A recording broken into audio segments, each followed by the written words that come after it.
ಯೋಚನೆ ಮಾಡಿ, ನೀವು ಕಾಡಲ್ಲಿ ಒಬ್ಬರೇ ನಡ್ಕೊಂಡು ಹೋಗ್ತಾ ಇರ್ತೀರ. ಒಂದು ದೊಡ್ಡ ಕಾಡೆಮ್ಮೆಗಳ ಗುಂಪು ನಿಮ್ಮ ಕಡೆನೇ ಓಡಿ ಬರ್ತಿರುತ್ತೆ. ನಿಮಗೆ ಅಲ್ಲಿಂದ ತಪ್ಪಿಸ್ಕೊಳ್ಳೋಕ್ಕೆ ಆಗದೆ ಅಲ್ಲೇ ನಿಂತ್ಕೋತೀರ. ಆದರೆ ಆ ಕಾಡೆಮ್ಮೆಗಳು ನಿಮ್ಮ ಟಚ್ ಕೂಡ ಮಾಡದೆ ಸೈಡಲ್ಲಿ ಓಡೋಗ್ತವೆ. ಆವಾಗ ನಿಮಗೆ ಪ್ರಾಣಿಗಳ ಜೊತೆ ಕಮ್ಯುನಿಕೇಟ್ ಮಾಡೋ ಪವರ್ ಇದೆ ಅಂತ ಗೊತ್ತಾಗುತ್ತೆ. ಕೇಳೋಕ್ಕೇನೆ ಒಂದು ರೀತಿ ಚೆನ್ನಾಗಿದೆ ಅಲ್ವಾ? ಇದೇ ರೀತಿ ಈ ಕಥೆಯ ನಾಯಕ ಕ್ರೇವನ್ಗೆ ಒಂದು ಆಕ್ಸಿಡೆಂಟಿಂದ ಅನಿಮಲ್ಸ್ಗೆ ಇರೋ ಪವರ್ಸ್ ಮತ್ತು ಅನಿಮಲ್ಸ್ ಜೊತೆ ಕಮ್ಯುನಿಕೇಟ್ ಮಾಡೋ ಪವರ್ಸ್ ಬರುತ್ತೆ. ಈ ಪವರ್ಸ್ ಯೂಸ್ ಮಾಡಿಕೊಂಡು ಕ್ರೇವನ್ ಕೆಟ್ಟ ಜನಗಳನ್ನು ಹಂಟ್ ಮಾಡೋಕ್ಕೆ ಶುರು ಮಾಡ್ತಾನೆ. ಆದ್ದರಿಂದ ಅವನಿಗೆ ಕ್ರೇವನ್ ದಿ ಹಂಟರ್ ಅಂತ ಹೆಸರು ಬರುತ್ತೆ. ಆದರೆ ಆ ಹಂಟಿಂಗ್ ಮಾಡೋವಾಗ ಅವನಿಗೆ ಆದ ಪ್ರಾಬ್ಲಮ್ಸ್ ಏನು? ಅವನಿಗೆ ಸೂಪರ್ ಪವರ್ಸ್ ಬರೋಕ್ಕೆ ಕಾರಣ ಯಾರು? ಆ್ಯಕ್ಚುಲಿ ಕ್ರೇವನ್ ಒಳ್ಳೆಯವನ ಅಥವಾ ಕೆಟ್ಟವನ? ಇದೆಲ್ಲ ಮೂವಿ ನೋಡ್ತಾ ತಿಳ್ಕೊಳ್ಳೋಣ. ವಿಡಿಯೋ ಶುರು ಮಾಡೋ ಮುಂಚೆ ನೀವೇನಾದರೂ ಇನ್ನೂ ನಮ್ಮ ಚಾನಲ್ ಸಬ್ಸ್ಕ್ರೈಬ್ ಆಗಿಲ್ಲ ಅಂದರೆ ವಿಡಿಯೋ ಪೂರ್ತಿ ನೋಡಿ. ಕಂಟೆಂಟ್ ಇಷ್ಟ ಆದರೆ ಮಾತ್ರ ಸಬ್ಸ್ಕ್ರೈಬ್ ಮಾಡಿಕೊಂಡು ಸಪೋರ್ಟ್ ಮಾಡಿ. ಬನ್ನಿ ವಿಡಿಯೋ ಶುರು ಮಾಡೋಣ.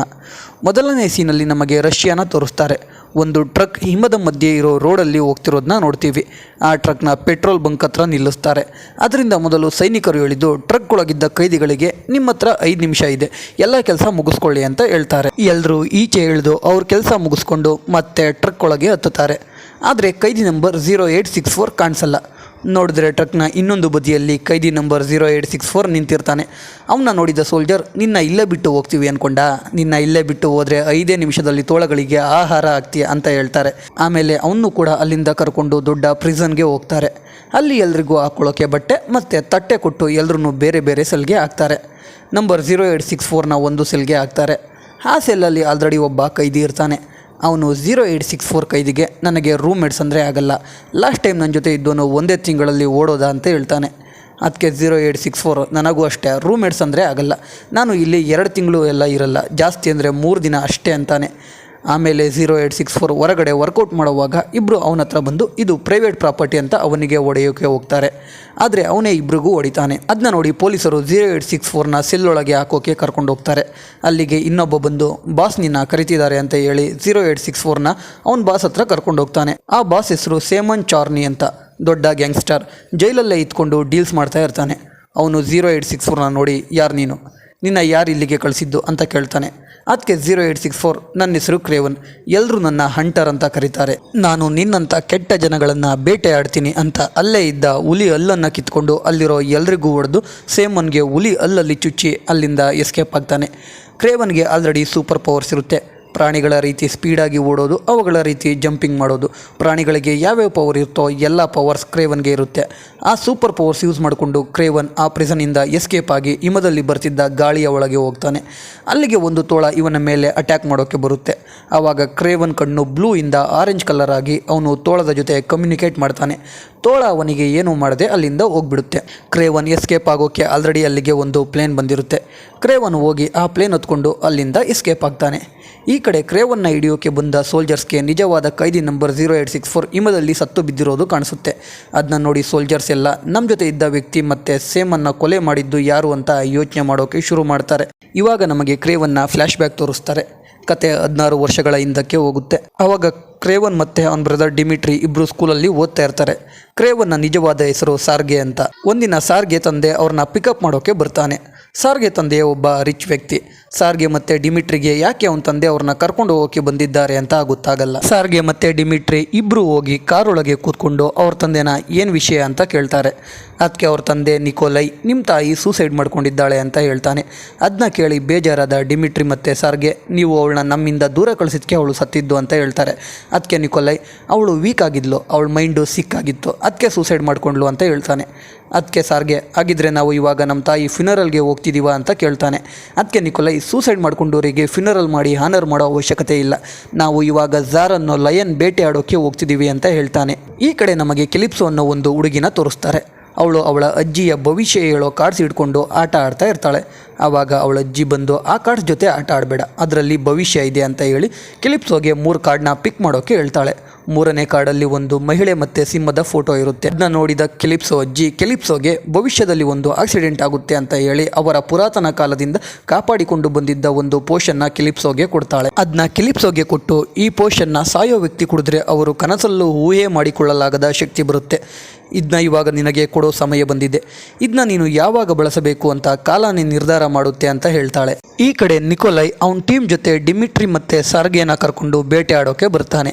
ಅಲ್ಲಿ ಅವರು ಒಂದು ಜಿಂಕೆನ ಬೇಟೆ ಆಡ್ತಾರೆ. ಅಲ್ಲಿ ನಮಗೆ ಗೊತ್ತಾಗೋ ವಿಷಯ, ಡಿಮಿಟ್ರಿಗೆ ಬೇಟೆ ಆಡೋದು ಇಷ್ಟ ಇರಲ್ಲ.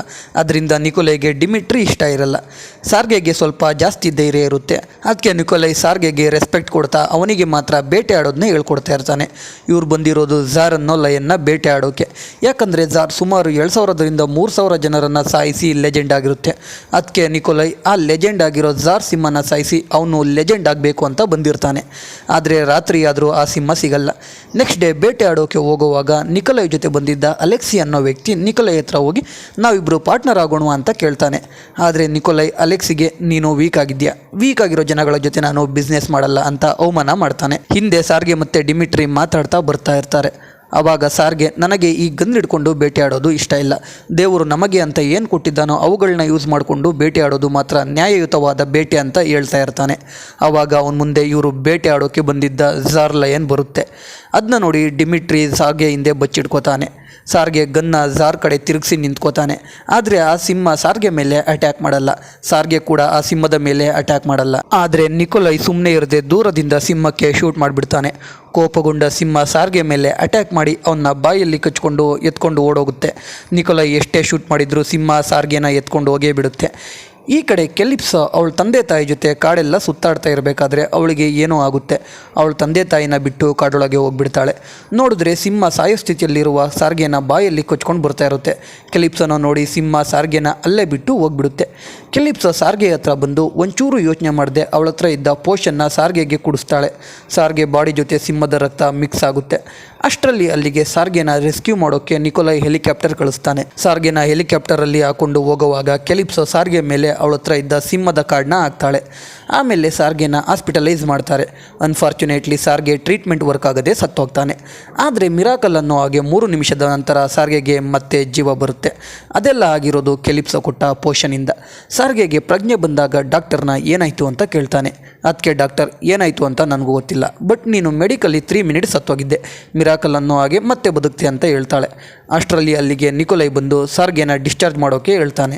ಡಾಕ್ಟರ್ ಸಾರ್ಗೆ ಇನ್ನೂ ಸ್ವಲ್ಪ ದಿನ ಹಾಸ್ಪಿಟಲಲ್ಲೇ ಇರಬೇಕು ಅಂದರು. ನಿಕೋಲೈ ಡಾಕ್ಟರ್ ಮಾತು ಕೇಳದೆ ಸಾರ್ಗೆನ ಡಿಸ್ಚಾರ್ಜ್ ಮಾಡಿ ಕರ್ಕೊಂಡು ಹೋಗ್ತಾನೆ.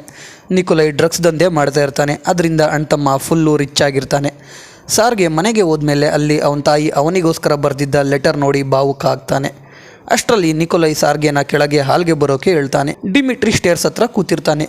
ಡಿಮಿಟ್ರಿ ನಿಕೋಲೈ ಥರ ಪರ್ಫೆಕ್ಟಾಗಿ ಮಿಮಿಕ್ ಮಾಡ್ತಾ ಇರ್ತಾನೆ. ಸಾರ್ಗೆ ನಿಕೋಲೈ ಬಳಿ ಹೋದ್ಮೇಲೆ ನಿಕೋಲೈ ನೀನು ಯಾಕೆ ಆ ಸಿಂಹಕ್ಕೆ ಶೂಟ್ ಮಾಡಿಲ್ಲ, ನಿನಗೆ ಭಯ ಆಯಿತಾ, ನಿನ್ನಿಂದ ನಿನ್ನ ತಮ್ಮ ಕೂಡ ಸತ್ತೋಗ್ತಿದ್ದ, ಆದರೆ ಇನ್ಮೇಲೆ ನೀನು ಆ ಸಿಂಹಕ್ಕೆ ಭಯಪಡೋ ಹಾಗಿಲ್ಲ ಅಂತ ಹೇಳ್ತಾನೆ.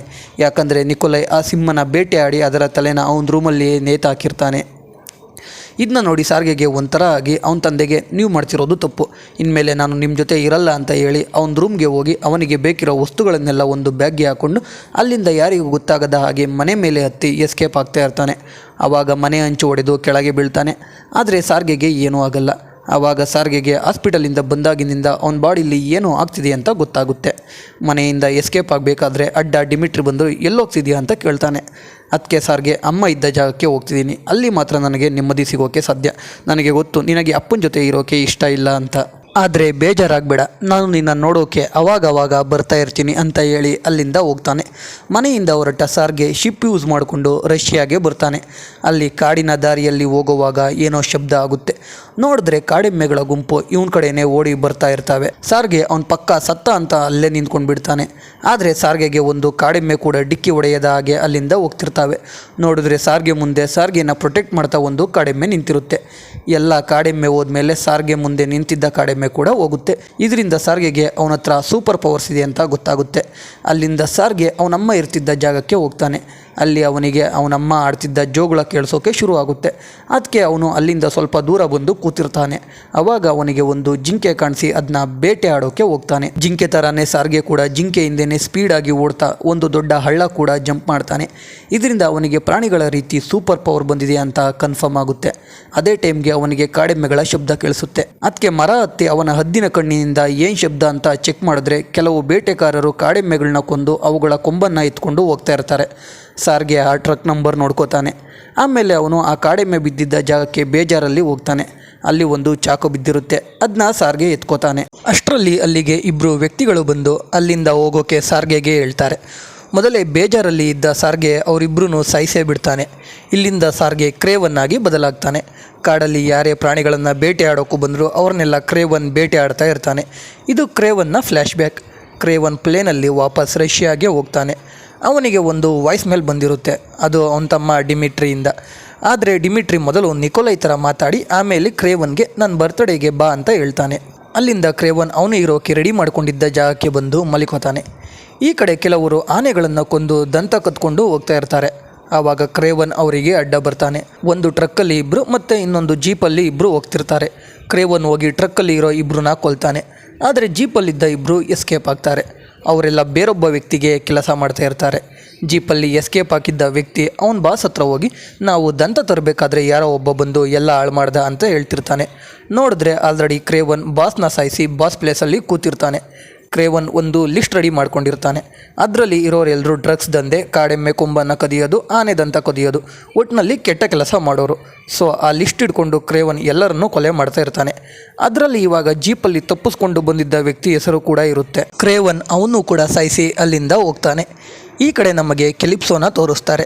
ಕೆಲಿಪ್ಸೋ ಇವಾಗ ಬೆಳೆದು ದೊಡ್ಡೋಳಾಗಿರ್ತಾಳೆ. ಅವ್ರ ಫ್ರೆಂಡ್ನ ಯಾರೋ ಮರ್ಡರ್ ಮಾಡಿರ್ತಾರೆ. ಅದು ಯಾರು ಅಂತ ಎಲ್ಲರಿಗೂ ಗೊತ್ತಿರುತ್ತೆ. ಅದು ಬೇರೆ ಯಾರೂ ಅಲ್ಲ, ರಷ್ಯಾ ಪ್ರಿಸನ್ನಲ್ಲಿ ಕ್ರೇವನ್ ಸಾಯಿಸಿದ್ದ ಸೇಮೋನ್ ಚಾರ್ನಿ. ಕ್ರೇವನ್ ಬಂದು ಕೆಲಿಪ್ಸೋನ ಮೀಟ್ ಮಾಡಿ ಅವಳು ಚಿಕ್ಕ ವಯಸ್ಸಲ್ಲಿ ಕ್ರೇವನ್ ಹತ್ರ ಬಿಟ್ಟು ಹೋಗಿದ್ದ ಸಿಂಹದ ಕಾಡು ತೋರಿಸಿ ಅವಳಿಗೆ ಎಲ್ಲ ನೆನ್ಪು ಮಾಡ್ತಾನೆ.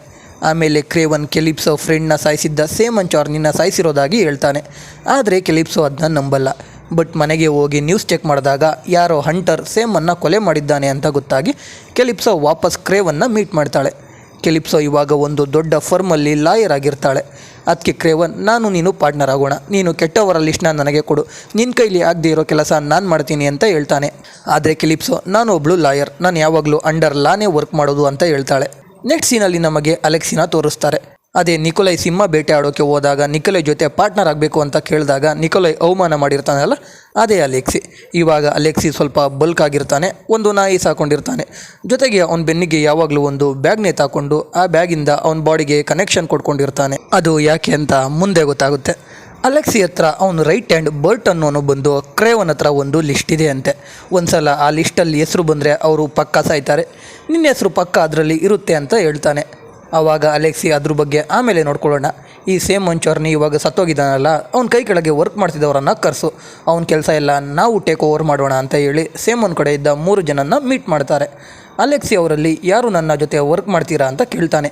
ಆದರೆ ಎಲ್ಲರೂ ವರ್ಕ್ ಮಾಡಲ್ಲ ಅಂತಾರೆ. ಆವಾಗ ಅಲೆಕ್ಸಿ ಅವನು ಹಾಕ್ಕೊಂಡಿರೋ ಬ್ಯಾಗಿಂದ ಅವನ ಸೊಂಟಕ್ಕೆ ಏನೋ ಕನೆಕ್ಷನ್ ಇರುತ್ತೆ, ಅದನ್ನ ರಿಮೂವ್ ಮಾಡ್ತಾನೆ. ಆವಾಗ ಅವನ ಬಾಡಿ ರೈನೋ ಬಾಡಿ ಥರ ಕನ್ವರ್ಟ್ ಆಗ್ತಿರುತ್ತೆ. ಸೇಮನ್ ಕಡೆ ಅವರು ಅಲೆಕ್ಸಿಗೆ ಶೂಟ್ ಮಾಡ್ತಾರೆ, ಆದರೆ ಅಲೆಕ್ಸಿಗೆ ಏನೂ ಆಗಲ್ಲ. ಅಲೆಕ್ಸಿ ಕಡೆ ಅವರು ಅಲೆಕ್ಸಿ ಆಪೋಸಿಟಲ್ಲಿದ್ದ 3 ಜನದಲ್ಲಿ ಒಬ್ಬನ್ನು ಕೊಲ್ತಾರೆ. ಆಮೇಲೆ ಅಲೆಕ್ಸಿ ಮತ್ತೆ ಬ್ಯಾಗಿಂದ ಅವನ ಬಾಡಿಗೆ ಕನೆಕ್ಷನ್ ಕೊಡ್ಕೋತಾನೆ, ಮತ್ತೆ ನಾರ್ಮಲ್ ಆಗ್ತಾನೆ. ಇದರಿಂದ ನಮಗೆ ಗೊತ್ತಾಗೋದು ಅಲೆಕ್ಸಿ ಹಾಕೊಂಡಿರೋ ಬ್ಯಾಗಿಂದ ಅವನ ಬಾಡಿಗೆ ಇರೋ ಕನೆಕ್ಷನ್ ತೆಗೆದ್ರೆ ಅವನು ರೈನೋ ಆಗ್ತಾನೆ ಅಂತ. ಕಡೆಗೆ ಸೇಮನ್ ಕಡೆ ಅವರು ಅಲೆಕ್ಸಿಗೆ ವರ್ಕ್ ಮಾಡೋಕ್ಕೆ ಒಪ್ಕೋತಾರೆ. ನೆಕ್ಸ್ಟ್ ಸೀನಲ್ಲಿ ಡಿಮಿಟ್ರಿ ಅವನ ಕ್ಲಬ್ಬಲ್ಲಿ ಹಾಡು ಹೇಳ್ತಾ ಇರ್ತಾನೆ. ನಿಕೋಲೈ ಕೂಡ ಅದೇ ಕ್ಲಬ್ಬಲ್ಲಿ ಇರ್ತಾನೆ.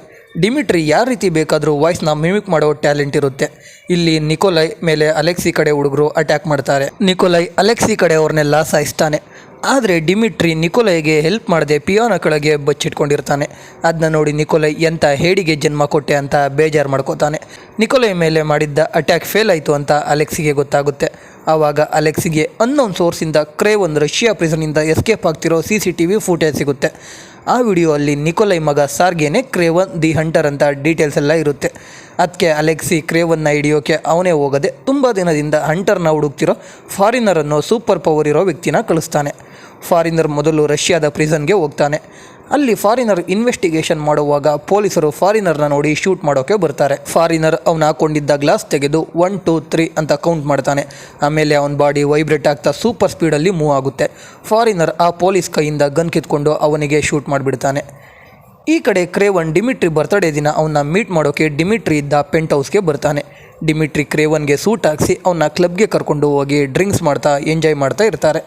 ಅವಾಗ ಅಲ್ಲಿಗೆ ನಿಕೋಲೈ ಒಂದು ವೈನ್ ಬಾಟಲ್ ಇಟ್ಕೊಂಡು ಬಂದು ಡಿಮಿಟ್ರಿಗೆ ಅದನ್ನ ಕೊಟ್ಟು ಡಿಮಿಟ್ರಿಗೆ ಬರ್ತ್ಡೇ ವಿಶ್ ಮಾಡ್ತಾನೆ. ಆದರೆ ಕ್ರೇವನ್ ನಿಕೋಲೈ ಮುಖ ಕೂಡ ನೋಡ್ತಾ ಇರಲ್ಲ. ನಿಕೋಲೈ ಬಂದು ಕ್ರೇವನ್ ಜೊತೆ ಹ್ಯಾಂಡ್ ಶೇಕ್ ಮಾಡ್ತಾನೆ. ಡಿಮಿಟ್ರಿ ಎಣ್ಣೆ ಕುಡಿದು ಟೈಟ್ ಆಗ್ತಾನೆ. ಅದಕ್ಕೆ ಕ್ರೇವನ್ ಅವನ್ನ ವಾಪಸ್ ಅವನ ಪೆಂಟ್ ಹೌಸ್ಗೆ ಕರ್ಕೊಂಡೋಗಿ ಅವನ ರೂಮಲ್ಲಿ ಮಲಗಿಸಿ ಅವನು ಈಚೆ ಸೋಫಾ ಮೇಲೆ ಬಂದು ಮಲಿಕೋತಾನೆ. ಆದರೆ ಅವನಿಗೆ ಮತ್ತೆ ಅವನ ತಾಯಿ ಜೋಗುಳ ಆಡೋದು ಕೇಳಿಸೋಕೆ ಶುರುವಾಗುತ್ತೆ. ಅದಕ್ಕೆ ಕ್ರೇವನ್ ಎದ್ದು ಈಚೆ ಪಾರ್ಕಲ್ಲಿ ಬಂದು ಮಲಿಕೋತಾನೆ. ಬೆಳಗ್ಗೆ ಕ್ರೇವನ್ ಎದ್ದು ವಾಪಸ್ ಪೆಂಟ್ ಹೌಸ್ಗೆ ಹೋಗಿ ನೋಡಿದ್ರೆ ರೂಮಲ್ಲಿ ಎಲ್ಲ ಐಟಮ್ಸ್ ಚೆಲ್ಲಾಪಿಲ್ಲಿ ಆಗಿರುತ್ತೆ. ನೋಡಿದ್ರೆ ಡಿಮಿಟ್ರಿ ಕೂಡ ಕಾಣಿಸಲ್ಲ. ಆವಾಗ ಯಾರೋ ಒಂದು ಕಾರಲ್ಲಿ ಡಿಮಿಟ್ರಿಗೆ ಹೊಡೆದು ಎತ್ಕೊಂಡು ಹೋಗ್ತಿರೋದನ್ನ ಕ್ರೇವನ್ ನೋಡಿ ಪೆಂಟ್ ಹೌಸಿಂದಾನೆ ಜಂಪ್ ಮಾಡಿ ಕಾರ್ನ ಫಾಲೋ ಮಾಡಿಕೊಂಡು ಹೋಗ್ತಾನೆ. ಆಲ್ಮೋಸ್ಟ್ ಕಾರು ಹೋಗೋ ಸ್ಪೀಡಲ್ಲೇ ಓಡ್ತಾ ಪ್ರಾಣಿಗಳ ರೀತಿ ಜಂಪ್ ಮಾಡ್ತಾ ಹೋಗ್ತಾ ಇರ್ತಾನೆ. ಕಡೆಗೆ ಕಿಡ್ನಾಪರ್ಸ್ ಡಿಮಿಟ್ರಿನ ಹೆಲಿಕಾಪ್ಟರ್ಗೆ ಹತ್ತಿಸ್ತಾರೆ. ಕ್ರೇವನ್ ಹೆಲಿಕಾಪ್ಟರ್ನ ಹಾರದೇ ಇರೋ ರೀತಿ ಬಿಗಿಯಾಗಿ ಇಟ್ಕೋತಾನೆ. ಆದರೆ ಕಿಡ್ನಾಪರ್ಸ್ ಶೂಟ್ ಮಾಡೋಕೆ ಶುರು ಮಾಡಿದ್ರಿಂದ ಕ್ರೇವನ್ ಹೆಲಿಕಾಪ್ಟರ್ನ ಬಿಡ್ತಾನೆ. ಕಡೆಗೆ ಕಿಡ್ನಾಪರ್ಸ್ ಡಿಮಿಟ್ರಿನ ಕಿಡ್ನಾಪ್ ಮಾಡಿಕೊಂಡು ಹೋಗ್ತಾರೆ. ಕ್ರೇವನ್ ಮುಂದೆ ಏನು ಮಾಡಬೇಕು ಅಂತ ಯೋಚನೆ ಮಾಡಿ ಡೈರೆಕ್ಟ್ ಕೆಲಿಪ್ಸೋ ವರ್ಕ್ ಮಾಡ್ತಿದ್ದ ಆಫೀಸ್ಗೆ ಹೋಗಿ ಕೆಲಿಪ್ಸೋನ ಮೀಟ್ ಮಾಡಿ ನನ್ನ ತಮ್ಮ ಡಿಮಿಟ್ರಿನ ಯಾರೋ ಕಿಡ್ನಾಪ್ ಮಾಡಿದ್ದಾರೆ, ಅವರು ಟರ್ಕಿಷ್ ಭಾಷೆಯಲ್ಲಿ ಮಾತಾಡ್ತಾ ಇದ್ರು, ನೀನು ನಿನ್ನ ಕಾಂಟ್ಯಾಕ್ಟ್ಸ್ ಯೂಸ್ ಮಾಡಿಕೊಂಡು ಕಿಡ್ನಾಪರ್ಸ್ ಅಡ್ರೆಸ್ ಕೊಡು, ಮುಂದೆ ನಾನು ನೋಡ್ಕೋತೀನಿ ಅಂತ ಹೇಳ್ತಾನೆ. ಕೆಲಿಪ್ಸೋ ಸರಿ ಅಂತ ಒಪ್ಕೋತಾಳೆ. ಕ್ರೇವನ್ ಕೆಲಿಪ್ಸೋ ಆಫೀಸಿಂದ ಮನೆಗೆ ಹೋಗಿ ನಿಕೋಲೈನ ಯಾರು ಡಿಮಿಟ್ರಿನ ಕಿಡ್ನಾಪ್ ಮಾಡಿರೋದು ಅಂತ ಕೇಳ್ತಾನೆ. ಅದಕ್ಕೆ ನಿಕೋಲೈ, ನನಗೆ ಬೇಜಾನ್ ಜನ ಎನಿಮಿಸಿದ್ದಾರೆ, ಯಾರು ಕಿಡ್ನಾಪ್ ಮಾಡಿರೋದು ಅಂತ ಗೊತ್ತಿಲ್ಲ, ಆದರೆ ಅವರು $20 ಮಿಲಿಯನ್ ಕೊಡೋಕೆ ಹೇಳ್ತಿದ್ದಾರೆ. ನಾವು $20 ಮಿಲಿಯನ್ ಕೊಟ್ಟರು ಅವರು ಡಿಮಿಟ್ರಿನ ಬಿಡೋದು ಡೌಟ್. ನಾನೇನಾದರೂ ಅವರಿಗೆ ಎದುರುಕೊಂಡು ದುಡ್ಡು ಕೊಟ್ಟರೆ ಎಲ್ಲ ನನ್ನ ವೀಕ್ ಅನ್ಕೋತಾರೆ. ಎಲ್ಲರೂ ನಾನು ಇಷ್ಟು ವರ್ಷದಿಂದ ಕಷ್ಟಪಟ್ಟು ಕಟ್ಟಿರೋ ಈ ಸಾಮ್ರಾಜ್ಯಕ್ಕೆ ರಾಜ ಆಗಬೇಕು ಅಂತ ಆಸೆ ಪಡ್ತಾರೆ ಅಂತ ಹೇಳ್ತಾನೆ. ಅದಕ್ಕೆ ಕ್ರೇವನ್, ನೀವು ಮಾಡ್ತಿರೋದು ಡ್ರಗ್ಸ್ ಬಿಸ್ನೆಸ್, ನೀವು ಡಿಮಿಟ್ರಿನ ಬಿಡಿಸ್ಲಿಲ್ಲ ಅಂದರೆ ನಾನೇ ಹೋಗಿ ಬಿಡಿಸ್ಕೊಂಡು ಬರ್ತೀನಿ ಅಂತ ಹೇಳ್ತಾನೆ. ಆಲ್ರೆಡಿ ಆ ಕಿಡ್ನಾಪರ್ಸ್ ಡಿಮಿಟ್ರಿದು ಒಂದು ಬೆರಳನ್ನು ಕಟ್ ಮಾಡಿ ನಿಕೋಲೈಗೆ ಪಾರ್ಸಲ್ ಮಾಡಿರ್ತಾರೆ. ಈ ಕಡೆ ಕೆಲಿಪ್ಸೋ ಹೋಗಿ ಒಬ್ಬ ವ್ಯಕ್ತಿನ ಗುಟ್ಟಾಗಿ ಮೀಟ್ ಮಾಡ್ತಾಳೆ. ಅವನು ಆ ಕಿಡ್ನಾಪರ್ಸ್ ನೇಮ್ ಮತ್ತು ಅಡ್ರೆಸ್ ಕೊಡ್ತಾನೆ. ಅಲ್ಲಿಂದ ಕೆಲಿಪ್ಸೋ ಹೋದ್ಮೇಲೆ ಆ ವ್ಯಕ್ತಿ ಬಳಿಗೆ ಫಾರಿನರ್ ಬರ್ತಾನೆ. ಬಂದು ಅವನು ಹಾಕ್ಕೊಂಡಿದ್ದ ಗ್ಲಾಸ್ ತೆಗೆದು 1 2 3 ಅಂತ ಕೌಂಟ್ ಮಾಡಿ ಕೆಲಿಪ್ಸೋಗೆ ಇನ್ಫಾರ್ಮೇಷನ್ ಕೊಟ್ಟಿದ್ದ ವ್ಯಕ್ತಿಯನ್ನು ಕೂಡ ಸಾಯಿಸ್ತಾನೆ. ಆ್ಯಕ್ಚುಲಿ ಆ ವ್ಯಕ್ತಿಗೆ ಇನ್ಫಾರ್ಮೇಷನ್ ಲೀಕ್ ಮಾಡೋಕೆ ಫಾರಿನರೇ ಹೇಳಿರ್ತಾನೆ. ಇದೆಲ್ಲ ಕ್ರೇವನ್ನ ಹಿಡಿದು ಕೊಲ್ಲೋಕೆ ಅಲೆಕ್ಸಿ ಮಾಡಿರೋ ಸೆಟಪ್ ಆಗಿರುತ್ತೆ. ಆದರೆ ಅದು ಸೆಟಪ್ ಅಂತ ಗೊತ್ತಿಲ್ಲದೆ ಕೆಲಿಪ್ಸೋ ಕಿಡ್ನಾಪರ್ಸ್ ನೇಮ್ ಮತ್ತು ಅಡ್ರೆಸ್ನ ಕ್ರೇವನ್ಗೆ ಹೇಳ್ತಾಳೆ. ಅಡ್ರೆಸ್ ತಿಳ್ಕೊಂಡ ಕ್ರೇವನ್ ಕಿಡ್ನಾಪರ್ಸ್ ಡಿಮಿಟ್ರಿನ ಇಟ್ಟಿದ್ದ ಪ್ಲೇಸ್ಗೆ ಬರ್ತಾನೆ. ಅಲ್ಲಿ ಅವನು ತಂದಿದ್ದ ವಿಷದ ಮುಳ್ಳಿಂದ ಕೆಲವರಿಗೆ ಚುಚ್ಚುತ್ತಾನೆ. ಆಮೇಲೆ ಅಲ್ಲಿರೋ ಎಲ್ರಿಗೂ ಹೊಡೆದು ಡಿಮಿಟ್ರಿನ ಹುಡುಕ್ತಾನೆ. ಆದರೆ ಅಲ್ಲಿ ಡಿಮಿಟ್ರಿ ಇರಲ್ಲ. ಆವಾಗ ಕಿಡ್ನಾಪರ್ ಇದೆಲ್ಲ ಕ್ರೇವನ್ ಹಿಡಿಯೋಕೆ ಅಲೆಕ್ಸಿ ಮಾಡಿರೋ ಸೆಟಪ್ ಅಂತ ಹೇಳ್ತಾನೆ. ಅಷ್ಟರಲ್ಲಿ ದೂರದಿಂದ ಒಬ್ಬ RPG ಕ್ರೇವನ್ ಇದ್ದ ಜಾಗ ಬ್ಲಾಸ್ಟ್ ಮಾಡ್ತಾನೆ. ಕ್ರೇವನ್ ಮತ್ತು ಕಿಡ್ನಾಪರ್ ಇಬ್ಬರು ಕೆಳಗೆ ಬೀಳ್ತಾರೆ. ಮೇಲಿಂದ ಇಬ್ಬರು ಮೇಲೆ ಮನೆಯ ಕಲ್ಲುಗಳು ಬೀಳ್ತವೆ. ಎಲ್ಲರೂ ಕ್ರೇವನ್ ಸತ್ತ ಅನ್ಕೋತಾರೆ. ಆ ಪ್ಲೇಸ್ಗೆ ಫಾರಿನರ್ ಹೋಗ್ತಾನೆ. ಅಲ್ಲಿ ಅವನಿಗೆ ಕ್ರೇವನ್ ಯೂಸ್ ಮಾಡಿರೋ ವಿಷದ ಡಾಟ್ಸ್ ಅಂದರೆ ಮುಳ್ಳುಗಳು ಸಿಗ್ತವೆ. ಆ ವಿಷನ ಎಕ್ಸ್ಟ್ರಾಕ್ಟ್ ಮಾಡಿರೋದು ರೋಸರಿ ಪೀಸ್ ಅನ್ನೋ ಗಿಡದಿಂದ ಅಂತ ಫಾರಿನರ್ಗೆ ಗೊತ್ತಾಗುತ್ತೆ. ಅಷ್ಟರಲ್ಲಿ ಅಲ್ಲಿಗೆ 3 ಜನ ಪೊಲೀಸರು ಬರ್ತಾರೆ. ಫಾರಿನರ್ ಅವನು ಹಾಕೊಂಡಿದ್ದ ಗ್ಲಾಸ್ ತೆಗೆದು 1 2 3 ಅಂತ ಕೌಂಟ್ ಮಾಡಿ ಸ್ಪೀಡಾಗಿ ಮೂವ್ ಆಗ್ತಾ ಆ 3 ಜನನ್ನು ಕೊಲೆ ಮಾಡ್ತಾನೆ. ಈ ಕಡೆ ಡಿಮಿಟ್ರಿನ ಅಲೆಕ್ಸಿ ಬಳಿಗೆ ಕರ್ಕೊಂಡು ಹೋಗಿರ್ತಾರೆ. ಅಲೆಕ್ಸಿ ಡಿಮಿಟ್ರಿಗೆ, ನಾವು ಒಂದ್ಸಲ ಬೇಟೆ ಆಡೋಕೆ ಹೋದಾಗ ಮೀಟ್ ಆಗಿದ್ವಿ, ನಿನಗೆ ನೆನಪಿಲ್ಲ ಅನಿಸುತ್ತೆ, ಆದರೆ ನನಗೆ ಇನ್ನೂ ಚೆನ್ನಾಗಿ ನೆನಪಿದೆ. ಅಲ್ಲೇ ನಿನ್ನ ತಂದೆ ನನಗೆ ಮರ್ಯಾದೆ ಕೊಡದೆ ಅವಮಾನ ಮಾಡಿದರು. ನಿನ್ನ ತಂದೆ ನಿನಗೂ ಮರ್ಯಾದೆ ಕೊಡಲ್ಲ. ನಿನ್ನ ತಂದೆ ನನಗೆ ವೀಕ್ ಇದ್ದೀನಿ ಅಂತ ಮರ್ಯಾದೆ ಕೊಡಲಿಲ್ಲ. ಅದಕ್ಕೆ ಇವಾಗ ನಾನು ಸ್ಟ್ರಾಂಗ್ ಆಗಿದ್ದೀನಿ ಅಂತ ಅವನ ಬಾಡಿಗೂ ಬ್ಯಾಗು ಇದ್ದ ಕನೆಕ್ಷನ್ ತೆಗೆದು ಅವನು ರೈನೋ ಥರ ಕನ್ವರ್ಟ್ ಆಗಿ ತೋರಿಸಿ, ರೈನೋ ಥರ ಇರೋದು ತುಂಬ ಪೇನ್ಫುಲ್. ಅದಕ್ಕೆ ನಾನು ಒಬ್ಬರು ಡಾಕ್ಟರ್ನ ಮೀಟ್ ಮಾಡಿ ಅವ್ರ ಹತ್ರ ಈ ಮೆಡಿಸನ್ ತೊಗೊಂಡೆ. ನಾನು ಹಾಕೊಂಡಿರೋ ಬ್ಯಾಗ್ ನನ್ನ ನಾರ್ಮಲ್ ಹ್ಯೂಮನ್ ಆಗಿ ಮಾಡುತ್ತೆ, ಅದಿಲ್ಲ ಅಂದರೆ ನಾನು ರೈನೋ ಆಗ್ತೀನಿ ಅಂತ ಹೇಳಿ ಅವನಿಗೆ ವಿಡಿಯೋ ತೋರಿಸ್ತಾನೆ. ಅದರಲ್ಲಿ ಸಾರ್ಗೇನೆ ಕ್ರೇವನ್ ಅಂತ ಡಿಮಿಟ್ರಿಗೂ ಗೊತ್ತಾಗುತ್ತೆ. ಆವಾಗ ಅಲೆಕ್ಸಿ ಡಿಮಿಟ್ರಿಗೆ, ನಿನ್ನ ತಂದೆ ನನ್ನ ಮತ್ತೆ ನಿನ್ನ ಯಾವತ್ತೂ ರೆಸ್ಪೆಕ್ಟ್ ಮಾಡಲ್ಲ, ಅದಕ್ಕೆ ನಾವಿಬ್ಬರು ಪಾರ್ಟ್ನರ್ ಆಗೋಣ ಅಂತ ಕೇಳ್ತಾನೆ. ಅದಕ್ಕೆ ಡಿಮಿಟ್ರಿ, ನೀನು ಹೇಳಿದ್ದು ನಿಜ, ಆದರೆ ನಾನು ನನ್ನ ಫ್ಯಾಮಿಲಿನ ಯಾವತ್ತೂ ಬೇಟ್ರೆ ಮಾಡಲ್ಲ, ನಿನ್ನ ಜೊತೆ ಪಾರ್ಟ್ನರ್ ಆಗಲ್ಲ ಅಂತ ಹೇಳ್ತಾನೆ. ಅಷ್ಟರಲ್ಲಿ ಅಲೆಕ್ಸಿಗೆ ಅವನ ಕಡೆಯವರು ಕಾಲ್ ಮಾಡಿ ಕ್ರೇವನ್ ಪಕ್ಕ ಸತ್ತೋಗಿದ್ದಾನೆ ಅಂತ ಕಿಡ್ನಾಪರ್ ಮತ್ತು ಕ್ರೇವನ್ ಮೇಲೆ ಬಿದ್ದಿದ್ದ ಕಲ್ಗಳನ್ನು ಎತ್ತಾಕ್ತಾ ಇರ್ತಾರೆ. ಕ್ರೇವನ್ ಹಿಂದೆಯಿಂದ ಬಂದು ಅವ್ರನ್ನೂ ಸಾಯಿಸ್ತಾನೆ. ಕ್ರೇವನ್ಗೆ ಅವನು ಯಾರು ಅಂತ ಅಲೆಕ್ಸಿಗೆ ಗೊತ್ತಾಗಿರೋದ್ರಿಂದ ಕೆಲಿಪ್ಸೋಗೆ ಏನಾದರೂ ಮಾಡ್ತಾರೆ ಅಂತ ಗೊತ್ತಾಗಿ ಕೆಲಿಪ್ಸೋಗೆ ಕಾಲ್ ಮಾಡಿ ಅಲ್ಲಿಂದ ಎಸ್ಕೇಪ್ ಆಗಿ ಕಾರ್ಗೋ ಟರ್ಮಿನಲಲ್ಲಿ ನಿನ್ನ ಪಿಕ್ ಮಾಡೋಕ್ಕೆ ಪ್ಲೇನ್ ಇರುತ್ತೆ ಅಂತ ಹೇಳ್ತಾನೆ. ಆಲ್ರೆಡಿ ಅಲೆಕ್ಸಿ ಕಡೆಯವರು ಆಫೀಸ್ಗೆ ಬಂದಿರ್ತಾರೆ. ಕೆಲಿಪ್ಸೋ ಹೇಗೋ ಜಸ್ಟಲ್ಲಿ ಮಿಸ್ ಆಗ್ತಾಳೆ. ಈ ಕಡೆ ಅಲೆಕ್ಸಿ ಡಿಮಿಟ್ರಿ ಹೇಳಿದ ಮಾತು ಕೇಳ್ತಿಲ್ಲ ಅಂತ ಇನ್ನೇನು ಡಿಮಿಟ್ರಿನ ಶೂಟ್ ಮಾಡಿ ಸಾಯಿಸಬೇಕು. ಅಷ್ಟರಲ್ಲಿ ಅಲ್ಲಿಗೆ ಫಾರಿನರ್ ಬರ್ತಾನೆ. ಅಲೆಕ್ಸಿ ಹತ್ರ ಬಂದ ಫಾರಿನರ್, ನನಗೆ ಕ್ರೇವನ್ ಯೂಸ್ ಮಾಡಿರೋ ಡಾಟ್ಸ್ ಸಿಕ್ಕಿದ್ದಾವೆ, ಅದಕ್ಕೆ ವಿಷ ಹಚ್ಚಿದ್ದಾರೆ. ಆ ವಿಷನ ರೋಸರಿ ಪೀಸ್ ಅನ್ನೋ ಗಿಡದಿಂದ ಎಕ್ಸ್ಟ್ರಾಕ್ಟ್ ಮಾಡಿರೋದು. ಈ ರೋಸರಿ ಪೀಸ್ ಸಿಗೋದು ರಷ್ಯಾದ ಒಂದು ಕಾಡಿನಲ್ಲಿ ಮಾತ್ರ, ಪಕ್ಕ ಕ್ರೇವನ್ ಅಲ್ಲೇ ಇರ್ತಾನೆ ಅಂತ ಹೇಳ್ತಾನೆ. ಈ ಕಡೆ ಕಾಡಿಗೆ ಕೆಲಿಪ್ಸೋ ಬರ್ತಾಳೆ. ಕ್ರೇವನ್ ಕೆಲಿಪ್ಸೋನ ಅವನ ಜಾಗಕ್ಕೆ ಕರ್ಕೊಂಡು ಹೋಗ್ಬೇಕಾದ್ರೆ ಕ್ರೇವನ್ ಮೇಲೆ ಒಂದು ಚಿರತೆ ಅಟ್ಯಾಕ್ ಮಾಡುತ್ತೆ. ಕ್ರೇವನ್ ಚಿರತೆ ಜೊತೆ ಫೈಟ್ ಮಾಡಿ ಅದ್ರ ಜೊತೆ ಮಾತಾಡಿ ಕಳಿಸ್ತಾನೆ. ಆ ಚಿರತೆ ಚಿಕ್ಕ ವಯಸ್ಸಿನಿಂದಾನು ಕ್ರೇವನ್ಗೆ ಗೊತ್ತಿರುತ್ತೆ. ಈ ಕಡೆ ಅಲೆಕ್ಸಿ ಫಾರಿನರ್ ಜೊತೆ ಮಾತಾಡುವಾಗ ಫಾರಿನರ್ ಯಾಕೆ ಕ್ರೇವನ್ನ ಹುಡುಕ್ತಿದ್ದಾನೆ ಅಂತ ಕೇಳ್ತಾನೆ. ಅದಕ್ಕೆ ಫಾರಿನರ್, ನಾನು ಒಬ್ಬರು ಅಸಾಸಿನ್ ಜೊತೆ ಇದ್ದೆ, ಅವರೇ ನನ್ನ ಮೆಂಟರ್ ಆಗಿದ್ದರು, ಆದರೆ ಕ್ರೇವನ್ ಅವ್ರನ್ನ ಕೊಲೆ ಮಾಡ್ದ, ಅದಕ್ಕೆ ನಾನು ಅವನ್ನ ಹುಡುಕಿ ಕೊಲೆ ಮಾಡಬೇಕು ಅಂತ ಅಂದ್ಕೊಂಡಿದ್ದೀನಿ ಅಂತ ಹೇಳ್ತಾನೆ. ಈ ಕಡೆ ಕೆಲಿಪ್ಸೋ ಕ್ರೇವನ್ ಮನೆಗೆ ಹೋಗ್ತಾಳೆ. ಅಲ್ಲಿ ಎಷ್ಟೊಂದು ಗಿಡ ಮೂಲಿಕೆಗಳು ಇರ್ತವೆ. ಕೆಲಿಪ್ಸೋ ಅಲ್ಲಿರೋ ಒಂದು ಬಟನ್ ಪ್ರೆಸ್ ಮಾಡಿದಾಗ ಕ್ರೇವನ್ ಯೂಸ್ ಮಾಡ್ತಿರೋ ವೆಪನ್ಸ್ ಎಲ್ಲ ಕಾಣಿಸ್ತವೆ. ಅಲ್ಲಿಗೆ ಕ್ರೇವನ್ ಬಂದು ಕೆಲಿಪ್ಸೋಗೆ, ನೀನು ನನಗೆ ಚಿಕ್ಕ ವಯಸ್ಸಲ್ಲಿ ಕುಡಿಸಿದ್ದ ಪೋಷನ್ ಇನ್ನೂ ಇದೆಯಾ ಅಂತ ಕೇಳ್ತಾನೆ. ಕೆಲಿಪ್ಸೋ ಹತ್ರ ಇನ್ನೂ ಆ ಪೋಷನ್ ಇರುತ್ತೆ. ಆದರೆ ಕೆಲಿಪ್ಸೋ, ಇಲ್ಲ, ಅದು ನನ್ನ ಅಜ್ಜಿ ರೆಡಿ ಮಾಡಿದ್ದು, ನಿನಗೆ ಆಕ್ಸಿಡೆಂಟ್ ಆದ ಕೆಲವೇ ದಿನದಲ್ಲಿ ಅವರು ಸತ್ತೋದ್ರು ಅಂತ ಹೇಳ್ತಾಳೆ. ಈ ಕಡೆ ಅಲೆಕ್ಸಿ ಅವನ ಗ್ಯಾಂಗ್ ಜೊತೆ ಕ್ರೇವನ್ ಇದ್ದ ಕಾಡಿಗೆ ಬಂದು ಕ್ರೇವನ್ಗೆ ಡಿಮಿಟ್ರಿಯಿಂದ ಕಾಲ್ ಮಾಡಿಸಿ, ನಿನ್ನ ತಮ್ಮ ಜೀವಂತವಾಗಿ ಬೇಕು ಅಂದರೆ ಮುಂದೆ ಬಾ ಅಂತಾರೆ. ಅಲೆಕ್ಸಿ ಕಡೆಯವರು ಕಾಡಲ್ಲಿ ಹುಡುಕೋಕೆ ಹೋಗ್ತಾರೆ. ಕ್ರೇವನ್ ಮೇಲೆ ಅಟ್ಯಾಕ್ ಮಾಡಿದ್ದ ಚಿರತೆ ಇವಾಗ ಅಲೆಕ್ಸಿ ಕಡೆಯವ್ರ ಮೇಲೆಲ್ಲ ಅಟ್ಯಾಕ್ ಮಾಡುತ್ತೆ. ಕ್ರೇವನ್ ಕೂಡ ಅಲೆಕ್ಸಿ ಕಡೆಯವರಿಗೆ ಚೆನ್ನಾಗಿ ಹೊಡಿತಾ ಇರ್ತಾನೆ. ಆದರೆ ಫಾರಿನರ್ ಕ್ರೇವನ್ ಯೂಸ್ ಮಾಡಿದ್ದ ವಿಷದ ಡಾಟ್ಸ್ನ ಗನ್ಗೆ ಹಾಕೊಂಡು ಅದನ್ನ ಕ್ರೇವನ್ ಮೇಲೇ ಯೂಸ್ ಮಾಡ್ತಾನೆ. ಇದರಿಂದ ಕ್ರೇವನ್ಗೆ ಹ್ಯಾಲಿಸಿನೇಷನ್ ಎಲ್ಲ ಸ್ಟಾರ್ಟ್ ಆಗಿ ಅವನ ತಾಯಿ ನೆನಪಾಗ್ತಾ ಇರ್ತಾರೆ. ಕ್ರೇವನ್ಗೆ ಫೈಟ್ ಮಾಡೋಕೆ ಆಗದೆ ಅಲ್ಲೇ ಬಿದ್ದೋಗ್ತಾನೆ. ಫಾರಿನರ್ ಇನ್ನೇನು ಕ್ರೇವನ್ಗೆ ಶೂಟ್ ಮಾಡಬೇಕು, ಅಷ್ಟರಲ್ಲಿ ಅಲ್ಲಿಗೆ ಅಲೆಕ್ಸಿ ರೈಟ್ ಹ್ಯಾಂಡ್ ಬರ್ಟ್ ಬರ್ತಾನೆ. ಫಾರಿನರ್, ಇವನ್ ಕತೆ ನಾನು ನೋಡ್ಕೋತೀನಿ, ನೀವು ಇಲ್ಲಿಂದ ಹೊರಡಿ ಅಂತ ಹೇಳ್ತಾನೆ. ಬರ್ಟ್ ಅಲ್ಲಿಂದ ಹೋಗ್ತಿದ್ದ ಹಾಗೆ ಫಾರಿನರ್ ಕ್ರೇವನ್ಗೆ ಶೂಟ್ ಮಾಡೋಕೆ ಹೋಗ್ತಾನೆ. ಅಷ್ಟರಲ್ಲಿ ಕೆಲಿಪ್ಸೋ ಕರೆಕ್ಟಾಗಿ ಫಾರಿನರ್ ಕಣ್ಣಿಗೆ ಬಾಣ ಬಿಟ್ಟು ಫಾರಿನರ್ನ ಸಾಯಿಸ್ತಾಳೆ. ಕ್ರೇವನ್ ಸಾಯೋ ಸ್ಥಿತಿಯಲ್ಲಿ ಇರ್ತಾನೆ. ಅದಕ್ಕೆ ಕೆಲಿಪ್ಸೋ ಅವಳ ಹತ್ರ ಇದ್ದ ಪೋಷನ್ನ ಕ್ರೇವನ್ಗೆ ಮತ್ತೆ ಕುಡಿಸ್ತಾಳೆ. ಕ್ರೇವನ್ ಆ ಪೋಷನ್ ಪವರಿಂದ ಸರಿ ಹೋಗ್ತಾನೆ. ಈ ಕಡೆ ಬರ್ಟ್ ಕ್ರೇವನ್ ಸತ್ತೋದ ಅಂತ ಅಲೆಕ್ಸಿಗೆ ಹೇಳ್ತಾನೆ. ಅಲೆಕ್ಸಿಗೆ ಖುಷಿಯಾಗಿ ಅಲ್ಲಿಂದ ಮನೆ ಕಡೆ ಹೊರಡ್ತಾರೆ. ಆದರೆ ಅಲೆಕ್ಸಿಗೆ ಅಡ್ಡವಾಗಿ ಕಾಡೆಮ್ಮೆಗಳ ಗುಂಪು ಬರುತ್ತೆ. ಆ ಗುಂಪಿನ ಮಧ್ಯೆಯಿಂದ ಕ್ರೇವನ್ ಸೂಪರಾಗಿ ಎಂಟ್ರಿ ಕೊಡ್ತಾನೆ. ಅಲೆಕ್ಸಿಗೆ ಇವಾಗ ಕ್ರೇವನ್ನ ಸಾಯಿಸಬೇಕು ಅಂತ ಅವನ ಬ್ಯಾಗಿಂದ ಅವನ ಬಾಡಿಗೆ ಇದ್ದ ಕನೆಕ್ಷನ್ ತೆಗೆದು ಪೂರ್ತಿಯಾಗಿ ರೈನೋ ಥರ ಕನ್ವರ್ಟ್ ಆಗಿ ಕ್ರೇವನ್ ಮೇಲೆ ಅಟ್ಯಾಕ್ ಮಾಡ್ತಾನೆ. ಇಬ್ಬರಿಗೂ ಒಂದೊಳ್ಳೆ ಫೈಟ್ ಆಗುತ್ತೆ. ಅದರಲ್ಲಿ ಕ್ರೇವನ್ ಅವನ ಹತ್ರ ಇರೋ ಚಾಕುವಿಂದ ಎಷ್ಟೇ ಸಲ ರೈನೋಗೆ ಚುಚ್ಚಿದ್ರು ರೈನೋಗೆ ಏನೂ ಆಗಲ್ಲ, ಯಾಕಂದರೆ ಅವನ ಬಾಡಿ ತುಂಬ ಹಾರ್ಡ್ ಆಗಿರುತ್ತೆ. ಆದ್ದರಿಂದ ರೈನೋನೇ ಕ್ರೇವನ್ಗೆ ಚೆನ್ನಾಗಿ ಹೊಡೆದು ಇನ್ನೇನು ಸಾಯಿಸಬೇಕು. ಅಷ್ಟರಲ್ಲಿ ರೈನೋ ಬಾಡಿಯಿಂದ ಬ್ಯಾಗ್ಗೆ ಕನೆಕ್ಷನ್ ಕೊಡ್ಕೊಳ್ತಿದ್ದ ಜಾಗ ಕ್ರೇವನ್ಗೆ ಕಾಣಿಸಿ ಅಲ್ಲಿಗೆ ಚಾಕುವಲ್ಲಿ ಚುಚ್ಚುತ್ತಾನೆ. ಆಮೇಲೆ ಜೀಪಿಂದ ಹಗ್ಗ ತಗೊಂಡು ರೈನೋಗೆ ಕಟ್ಟಿ ಇನ್ನೊಂದು ಭಾಗನ ಕಾಡೆಮ್ಮೆ ಮೇಲೆ ಹಾಕ್ತಾನೆ. ರೈನೋ ಕಾಡೆಮ್ಮೆಗಳ ಮಧ್ಯೆ ಸಿಕ್ಕಾಕೊಂಡು ಸಾಯೋ ಸ್ಥಿತಿಯಲ್ಲಿ ಇರ್ತಾನೆ. ಡಿಮಿಟ್ರಿ ಗನ್ ತಗೊಂಡು ಬಂದು ಶೂಟ್ ಮಾಡೋಕ್ಕೆ ಹೋಗ್ತಾನೆ. ಕ್ರೇವನ್ ಡಿಮಿಟ್ರಿನ ತಡಿತಾನೆ. ಅಷ್ಟರಲ್ಲಿ ಅಲೆಕ್ಸೋ ರೈನೋಯಿಂದ ಮತ್ತೆ ನಾರ್ಮಲ್ ಆಗ್ತಾ ಸತ್ತೋಗ್ತಾನೆ. ಅಲ್ಲಿಂದ ಕ್ರೇವನ್ ಸ್ವಲ್ಪ ದಿನ ಆದಮೇಲೆ ಕಾಡಲ್ಲಿ ಅವನ ತಂದೆನ ಮೀಟ್ ಮಾಡೋಕ್ಕೆ ಹೋಗ್ತಾನೆ. ನಿಕೊಲಾಯ್ ಬೇಟೆ ಆಡೋಕ್ಕೆ ಕಾಡಿಗೆ ಹೋಗಿರ್ತಾನೆ. ಕ್ರೇವನ್ ಅವನ್ನ ಹುಡಿಕೊಂಡು ಹೋಗ್ತಾನೆ. ಇಲ್ಲಿ ಇವಾಗ ಅಲೆಕ್ಸಿಗೆ ಸಾರ್ಗೇನೆ ಕ್ರೇವನ್ ಅಂತ ಒಂದು ವಿಡಿಯೋ ಸಿಕ್ಕಿರುತ್ತೆ ಅಲ್ವಾ, ಅದನ್ನ ನಿಕೊಲೈನೇ ಕಳಿಸಿರ್ತಾನೆ. ಯಾಕಂದರೆ ಅಲೆಕ್ಸಿ ಒಂದ್ಸಲ ಕ್ಲಬ್ಬಲ್ಲಿ ನಿಕೊಲೈ ಮೇಲೆ ಅಟ್ಯಾಕ್ ಮಾಡಿಸಿರ್ತಾನೆ. ಆದ್ದರಿಂದ ನಿಕೊಲೈಗೆ ಮತ್ತೆ ಅಲೆಕ್ಸಿ ಅವನ ಮೇಲೆ ಅಟ್ಯಾಕ್ ಮಾಡ್ತಾನೆ ಅಂತ ಗೊತ್ತಾಗಿರುತ್ತೆ. ನಿಕೊಲೈಗೆ ಅಲೆಕ್ಸಿ ಹತ್ರ ಪವರ್ಸ್ ಇರೋದು ಗೊತ್ತಿರುತ್ತೆ.